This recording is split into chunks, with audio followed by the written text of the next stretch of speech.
Welcome to Sweetheart Survivals. I'm Charla. I'm Justin. What do you want to talk about today? Math trades. Ooh, math trades. Yes, math trades are awesome. Yes, we recently became not math trade newbies. That's right. We're math trade amateurs. That's right. It's one step up on the level. Yeah. A couple more and we'll reach like the next level. Right. Yeah. So for those of you who don't know what a math trade is, I'm going to tell you how I see math trades. Okay. So the way I see it is that, say 100 people get together and they each have one game. So 100 people throw 100 games in a swimming pool and they all dive in and rescue one, and that's the game they get to bring home. Does that make sense? Yeah, but there's math involved somehow. There's math. Somehow. It's very clever and smart. Yeah. I don't understand it, but... Okay. So, yeah, we just did our first 2 math trades. Yeah. So what's really a math trade? For a math trade, basically we had a small pile of games that we were trying to get rid of, and we had them on the Board Game Geek as, you know, willing to trade, and here's our wish list, and I sent out a couple like, hey, you want to trade this for this? And people are like, no. I don't know if that's the tone they gave. They just said no. Yeah. Like, yeah. No. And they're like, no. My God, no. But, you know, just... we weren't really having a lot of luck trading away the games, and they were kind of piling up. We had some games that, you know, at first seemed really good, and then after a while thought they don't really need to be in our collection anymore, and they're just sitting there, which is kind of a bummer. And some of them we didn't review, so we actually did a video a few weeks ago and posted it, so we can put a link somewhere to let you know what some of the games were. Right there. There we go. Something right on your face. I don't know. It'll be on the screen somewhere. Yeah. Anyway, so there is a board game cafe not too far from us. It's only about a 3-hour drive in Halifax, Nova Scotia, which is awesome. We've been there a couple of times. It's great. And they were having a math trade. And the last time they had one, we missed it, which was painful. But this time we're like, oh, we're so getting in on this and trying it out. So basically what it is it's through the Board Game Geek. It gets set up. And you take all the games that you want to trade away, and you put them into this geek list. So everyone can peruse the geek list and see all the games that people are willing to trade away, which is very exciting. Yeah, it's really cool. Yeah. Because there's some cool games. Yeah, and you're going through, ooh, I want that. Ooh, I want that. Ooh, I want that. I don't want that. But ooh, I want that. Right. So that's the first part, and that usually takes several days. And there's a closing date, and it closes. And then over the next couple of days, you go through and you figure out which games you want and which games you would be okay with receiving if you traded away one of your games. So, for example, one of the games that we traded away was Archon. There's a whole bunch of games on our want list. Which of those games would we be okay with if Archon was gone and we were receiving that kind of in trade? Right. So you put that together. That involves using a program which is a little difficult to work with, and it takes a little while to get used to, but there's also a lot of really good tutorials on the BGG about it. Some video guides on how to use it. Yeah. And basically the reason that has to happen is kind of like what Charlotte was saying, where there's like this big swimming pool full of games, and which one do you get? Instead of it being chaotic and random, this program calculates all the different games that are willing to be let go of, and all the different games that people are willing to receive in return for letting go of that game, and then it calculates the best possible trade so that as many trades as possible will happen. Right. And then the crazy thing is like we take one of our games and we give it to Joe over there, and Joe doesn't give anything to us in return. Instead, we go find like Sarah, and Sarah gives us the game we want. And it's just this big, complicated, like, wibbly-wobbly, timey-wimey ball of chaos that ends up, which we get awesome games for getting away. And everyone's happy. It's awesome. It is awesome. Yeah. Yeah. So that's what a math trade is kind of like. Yeah. So should we just list off the games we traded away and then show off our loot? Yeah. Okay. Okay. So the first math trade, the one we drove for, so it was a no-ship math trade. So that means you have to be there in person to the location and trade them, even no shipping or anything. Yeah. So all we had to do was spend a tank of gas. And brave a snowstorm, because the morning we got up to leave, Oh, yeah. it was like snowing like crazy out, and I'm like, no, we gotta make it. Only places it was snowing was the Tri-Counties, though, and once we got to the valley, it was clear and blue skies. Yeah. That was funny. Anyway. But we did it. Side note, so the games that we traded that day were Morels, Guild Hall and Job Fair, Time and Space, Archipelago. I know.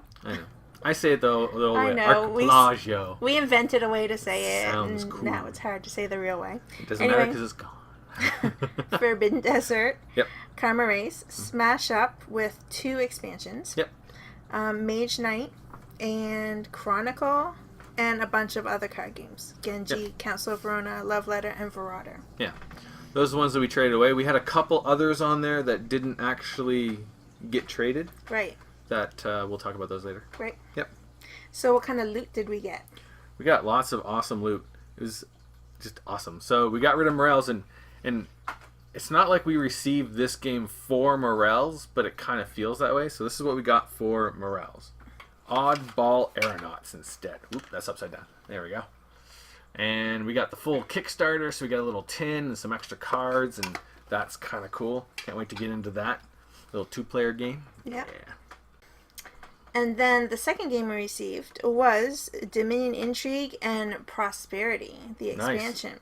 So it kind of matches up with the Guild Hall and the Job Fair. Yep, Intrigue. So Intrigue, which I guess is like a base game. Yep. Everything you need to play is in there. Yep. And then we got Prosperity, which is an expansion that you need a base game for. Right. Yep. The third one we got was Agricola. Agricola. Which we didn't play. We've played it, or we didn't have, I should say. Mm-hmm. We've played it once. No, I've played it once. You've played it once. I did not play it. Yeah, and it's a good classic. It needed to be in our collection. Yes. The next one we received is Quantum. Yes. Which is kind of interesting because there was one copy of Quantum on the math trade, and all of a sudden it disappeared, or like they traded it before the math trade or something. Yes. And we're like, oh, that's too bad, because Yeah. we were really interested. Yeah.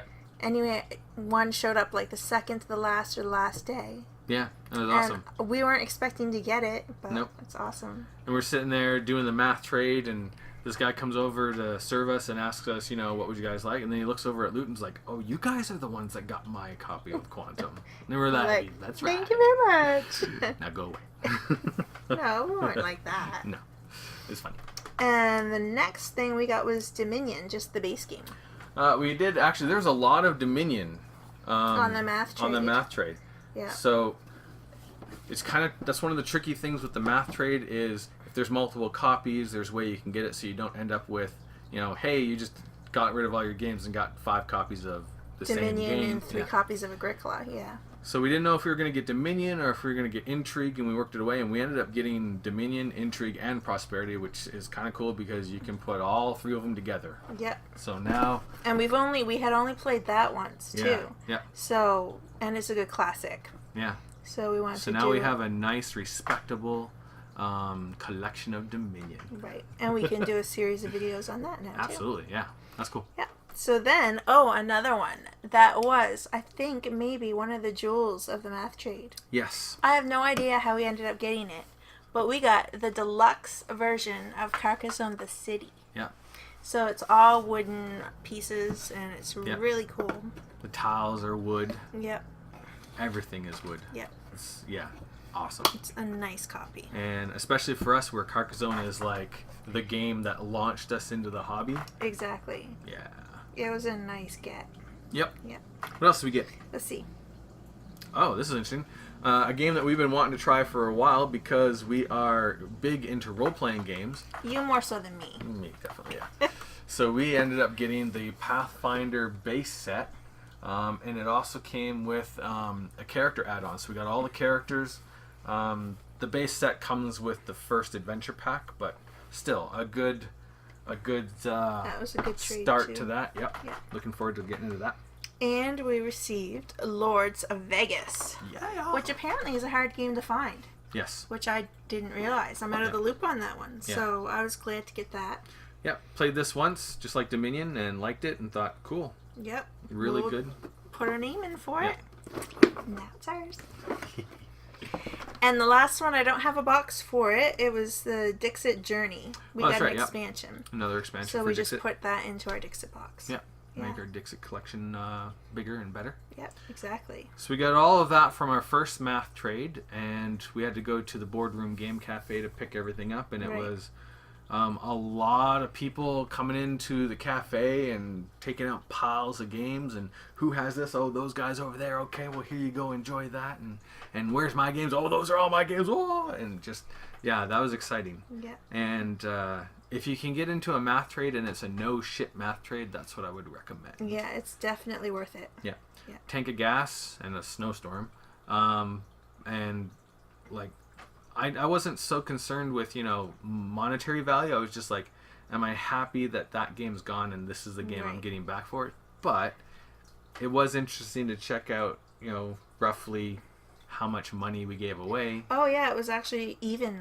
Yeah. We did estimates and it was within $3. Yeah. So that's not bad. Yeah, not bad at all. Yeah. So. And the thing I really like about it, like the games we traded away, like it's not because we didn't like them. It was either they weren't a good fit for us and our group, or we had played them enough times that we felt, yeah, I don't think I'm going to play this again. I want to try something new and fun. Yeah. And we got all this new fun stuff without having to invest, except for the tank of gas, any money. Yeah. So that's really cool. Yeah. I just think the person that invented math trades, very smart. Yep. So, one thing that was very, very interesting, going to the Boardroom Game Cafe. Nothing to do with math trades. Nothing to do with math trades. This is just a side note. Just awesome stuff. On our way back to our table with an armload of games, there was this family sitting at a table, and one of the kids? Yeah. Yeah. Kind of pointed at us and whispered something, and we were going by, and Charlotte turned to me and said, "That boy recognized us." From our channel. So it was the first time anyone had recognized us from our channel and pointed us out, and then we sat down at a table, and I guess the boy was saying, Mom, those guys have a YouTube channel. They review board games," and the mom kept looking at us like, "Those guys over there?" We had no idea what to do. We really had no idea what to do. We kind of built up, not on purpose. kind of just, It's just... they're still pointing at us. Yeah. And for that, we kind of apologize because we're just... We're kind of shy. socially awkward, shy people by nature, and Yeah. it's just crazy that we can put ourselves out here on the internet and Yeah. seem like normal, everyday people. Yeah. Maybe. So... Relatively normal. Yeah, relatively normal. Normal is relative anyway. Right. If you see us out in the real world and Talk you want to to say us. hi, feel free to say hi and talk to us. And please don't take it personally if we don't make the first move and talk to you, Yeah. because we don't do that. No, as introverts, I suppose maybe if we got used to it, if it happened more often. Maybe. I mean- I don't know. It was awesome and exciting. Yeah. But I had no way to gauge I had no experience on which Yeah. to... Yeah. How do I react? Yeah. What would be the appropriate reaction to this situation? I'm not quite sure, and being introverts, that means we just don't. It's true. Yeah. Sorry about that. Yeah, that's It was okay. awesome. Made Yeah. our day. And it would make sense that it would happen at an event like a math trade at a boardroom game cafe, Where because the math people trade watch was, yeah, This kind of stuff. yeah, Yeah. exactly. Yeah. So that was very cool. Thank And, you. Yes, thank you. It made the math trade was awesome. It made our day already, but that made our day even more better. Yeah. Yeah. Cool.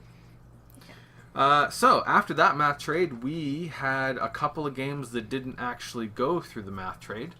And there was the Great Canadian Math Trade. I think that's what it was Something called. Yeah. called like that. So there was another math trade going on right after.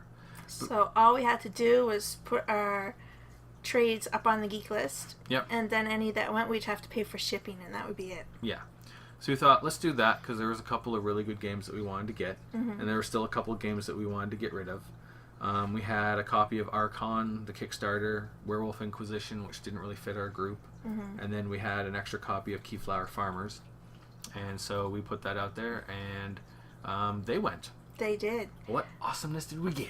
Let's see. Well, the biggest one we received was a Merchant of Venus. Nice. Awesome. A huge, awesome fantasy flight game. Yep. Space is awesome. We played that once over some friends and have kind of been wanting to get it ever since. Me more so than you, though, I think. I fell in love with it. Yep, it's good. And then another one that I liked, but Justin didn't think he would like at all. Nope. We ended up with Maharani, and it came Shrink and everything. Yeah. It's a tile laying game. Yeah. About carpets. This is one of those games that Charlotte's like, that looks really good. And I'm like, aha. And no, it doesn't look very good at all. But we played it, and cool. Yep. Yeah. Pleasantly surprised. Yeah.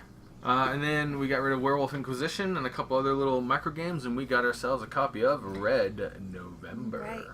Nice. It's a co-op game, which we don't usually go for, but this is about gnomes in submarines, which is a cool theme, so piqued our interest. We're going to give it a shot. Although I have to say, when we opened up the box, we were like, what? That's it? Everything, I thought it came in a square box, but... Everything you see on Board Game Geek, unless you like really start looking at images, it looks like a, like something like this. So we were like, did we get the right game? What's going on? And we opened it up and it was, we got the right game. That's the one. So we shipped 3 games, and it cost us around $40 in shipping.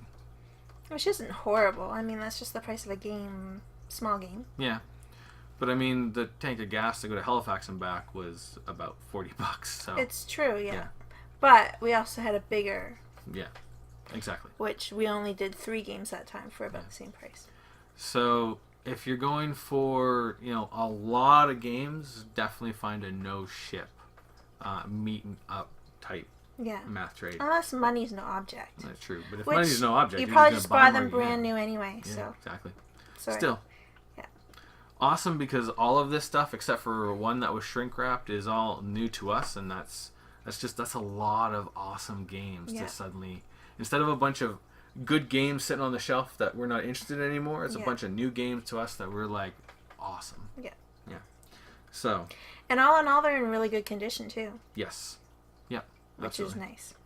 Yeah. Actually, maybe the next time we do a math trade, because the Boardroom Game Cafe in Halifax is going to do them probably a couple of times a year. Mm-hmm. But I'm just going to do them in the summer from now on. Yeah. No more driving in the winter blizzards. Yeah, that wasn't very good. But maybe the next time we get a bunch of games together that we've decided to shuffle out of our collection and we do a math trade, I can record on the computer screen like the step-by-step on how to do it. Mm-hmm. And that might give a more visual kind of introduction to how math trades work. Right. Because I know there's a couple people that were commenting about making your want list, because the want list is in a completely different program website than the Board Game Geek, and it is a little confusing to learn how to use that. Yeah. So I'll try to do that next time so you can actually see it.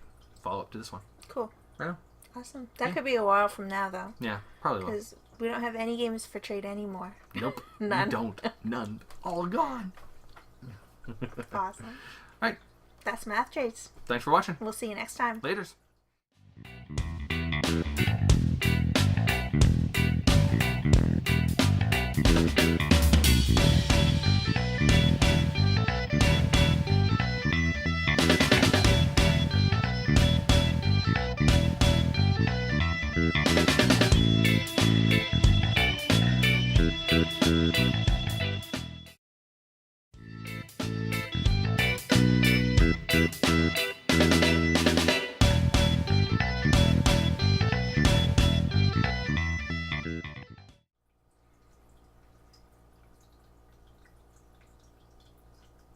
Anything else? Do we run out of things to say? I think so. That must be everything we had to say. That's it.